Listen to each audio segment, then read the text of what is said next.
Good day mga kataba! Bali, share ko nga po pala yung rides ko ngayong araw na to. Wow! Bali, wala nga po pala ako naisip na pupuntahan. Pero bahala na. At lumabas na nga po ako rito sa lugar namin dito sa may 7A Ilaya, dito sa may Alabang Muntinlupa. At papunta po ako sa E-Service Road. Bahala na kung saan ako makarating. Sa kalsada ko na lang siguro iisipin kung saan ako pupunta. Hanggang nakarating na nga ako rito sa may kanto ng Alabang. Papunta na ako ng Maharlika Highway dito sa may E-Service Road, dito rin sa Muntinlupa. Hanggang nakarating na nga ako rito sa may Amcor, dito sa may Kupang. Bali sa E-Service Road pa rin ito at tutumbukin ko yung papuntang Sukat, dun sa may interchange papuntang Parañaque, naghihiwalay sa Sukat at Parañaque. At nandito na nga ako sa may Sukat Road. Bali dito ko na rin po pala naisip dahil nandito na rin ako kung saan talaga ako pupunta. Bali papunta na nga po pala ako sa may Baclaran Church hanggang nakarating na nga po pala ako sa may SMBF dito sa may Parañaque. Kung mapapansin nyo, sira na naman yung mga kalsada dito sa may Parañaque. Siyempre, uso yung mga epal ngayon na handang sirain yung mga ayos na kalsada. Hanggang nakarating na nga po pala ako dito sa may SM Sukat. Bali kakanan ako dyan, papunta na ako ng Parañaque at papunta ng Naiya Road. At nandito na nga po, malapit na nga po ako sa may Naiya Road. At nakarating na naman ako dito sa mga sirang kalsada. Ang daming inaayos ng mga kalsada dito sa Parañaque. Siguro maganda labanan dito.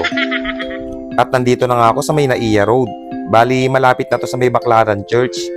Bali, naisip kong pumunta ron dahil parang gusto ko rin naman magpasalamat sa Panginoon sa mga biyayang natatanggap ko. Time check nga po pala, 8 AM nga po pala nung nakarating ako rito sa may Baclaran Road.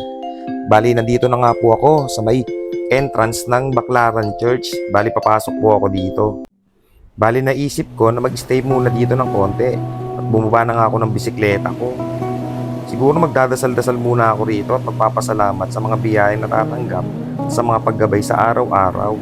Malimit ko nga po palang gawin yung mga bagay na to, lalo na kapag Miyerkules. At habang nandito ako, hindi ko na palalagpasin ang pagkakataon na magpasalamat sa Panginoon sa mga biyayang natatanggap ko, maliit man o malaki.